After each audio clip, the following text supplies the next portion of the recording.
ललितपुर में विश्व स्वास्थ्य दिवस के अवसर पर मेडिकल कॉलेज में जागरूकता कार्यक्रम का आयोजन किया गया। विशेषज्ञ डॉक्टरों ने संतुलित आहार, नियमित व्यायाम और स्वच्छ वातावरण को स्वस्थ जीवन का आधार बताया। डॉक्टर रवि पचौरी ने लोगों को छोटी छोटी आदतों में बदलाव की सलाह दी। वहीं डॉक्टर पवन सूद ने योग और ध्यान को जरूरी बताया। कार्यक्रम में छात्रों ने स्वास्थ्य पर पोस्टर प्रस्तुत कर जागरूकता फैलाने का संदेश दिया।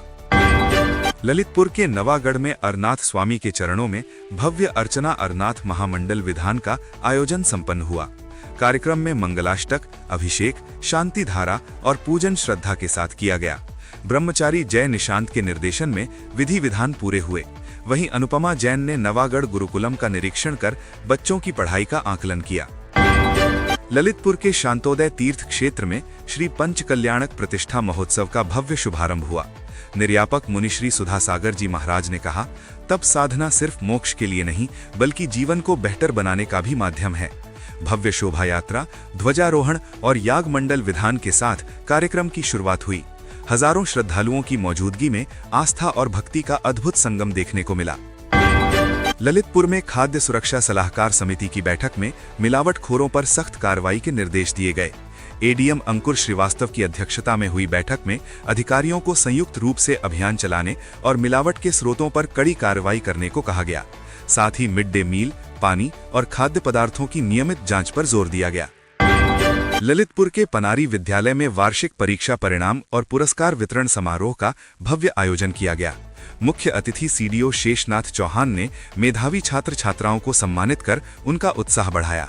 कार्यक्रम में उत्कृष्ट प्रदर्शन करने वाले बच्चों को बैग, स्टेशनरी और डिक्शनरी प्रदान की गई।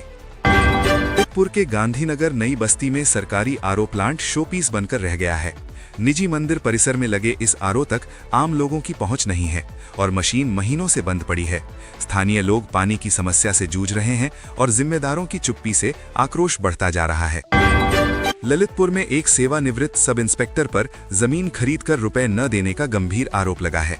कोतवाली पुलिस ने सीजेएम न्यायालय के आदेश पर धोखाधड़ी और धमकी का मामला दर्ज किया है। पीड़ित का आरोप है कि रजिस्ट्री के बाद भी लाखों रुपए का भुगतान नहीं किया गया और पैसे मांगने पर धमकियां दी गईं। ललितपुर में प्राइवेट स्कूलों की मनमानी को लेकर बड़ा मामला सामने आया है। अभिभावकों ने आरोप लगाया है कि एनसीईआरटी की सस्ती किताबों की जगह महंगी निजी प्रकाशकों की किताबें जबर थोपकर आर्थिक शोषण किया जा रहा है।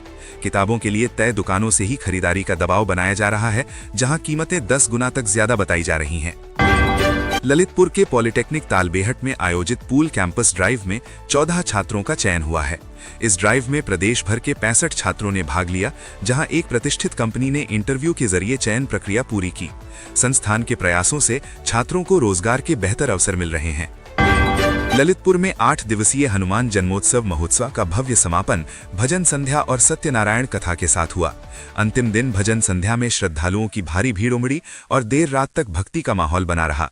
प्रसिद्ध भजन गायकों ने अपनी प्रस्तुतियों से लोगों को भाव विभोर कर दिया।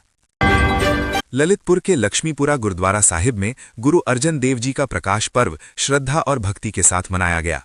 सुबह से ही गुरबाणी पाठ, कीर्तन और धार्मिक कार्यक्रमों में बड़ी संख्या में संगत शामिल हुई। मुख्य ग्रंथी ने गुरु अर्जन देव जी के जीवन पर प्रकाश डालते हुए सेवा और त्याग का संदेश दिया। ललितपुर के अमझरा धाम हनुमान मंदिर में वरिष्ठ नागरिक कल्याण समिति की बैठक संपन्न हुई। बैठक में नशाखोरी पर चिंता जताते हुए समाज में जागरूकता बढ़ाने और पीढ़ियों के बीच संवाद मजबूत करने पर जोर दिया गया।